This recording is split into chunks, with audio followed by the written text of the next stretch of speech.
जीवन की ये कैसी विडंबना है। जो नहीं चाहता उसको मैं पाता हूँ, जो नहीं पाता उसको पाने की चाह रखता हूँ। प्रतिपल सुख और खुशियों की खोज में रहता हूँ, किंतु स्वयं को दुख और गम के बीच ही पाता हूँ। मेरी अवस्था जागृत है, सोई है या मूर्छित है, नहीं समझ पाया हूँ। किंतु जो प्राप्त किया वो जागृत अवस्था के लक्षण तो नहीं। कहीं मैं खुली आंखों के साथ सोया तो नहीं, कहीं गहन मूर्छित अवस्था में तो नहीं। कहाँ जा रहा हूँ पता नहीं, या कैसे पहुंचा यह ज्ञात नहीं। केवल समय व्यतीत सा व्यर्थ सा होता दिख रहा है, जैसे जीवन व्यतीत सा व्यर्थ सा होता दिख रहा है। क्या करना है जानता हूँ, फिर करता क्यों नहीं ये नहीं जानता। जो रोकता है मुझे वो मुझसे बाहर है या मेरे भीतर। बस केवल इसी द्वंद्व में एक मौन दर्शक मात्र सा बन गया हूं। अंतर मन से एक धीमी सी आवाज ने कहा, सुनो, ये जो विचार तुम्हें आया, तुम्हें ही क्यों आया, ये कभी सोचा? दुनिया में लाखों करोड़ों लोग हैं, क्या ये विचार सबको आता होगा?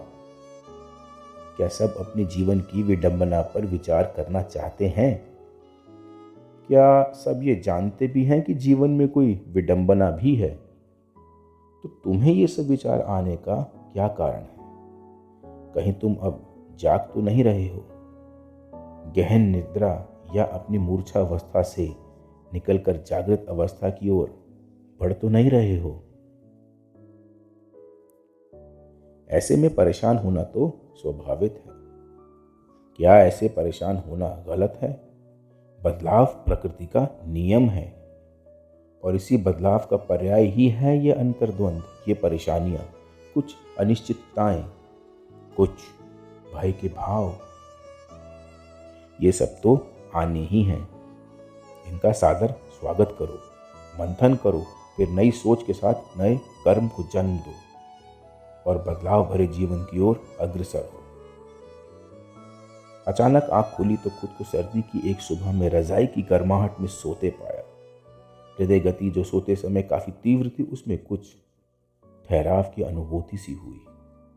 तुरंत रजाई की गर्माहट से निकलकर सर्दी की सुबह का स्वागत किया और नए विचार, नए जोश, नई उमंग के साथ अपने दिन की शुरुआत की।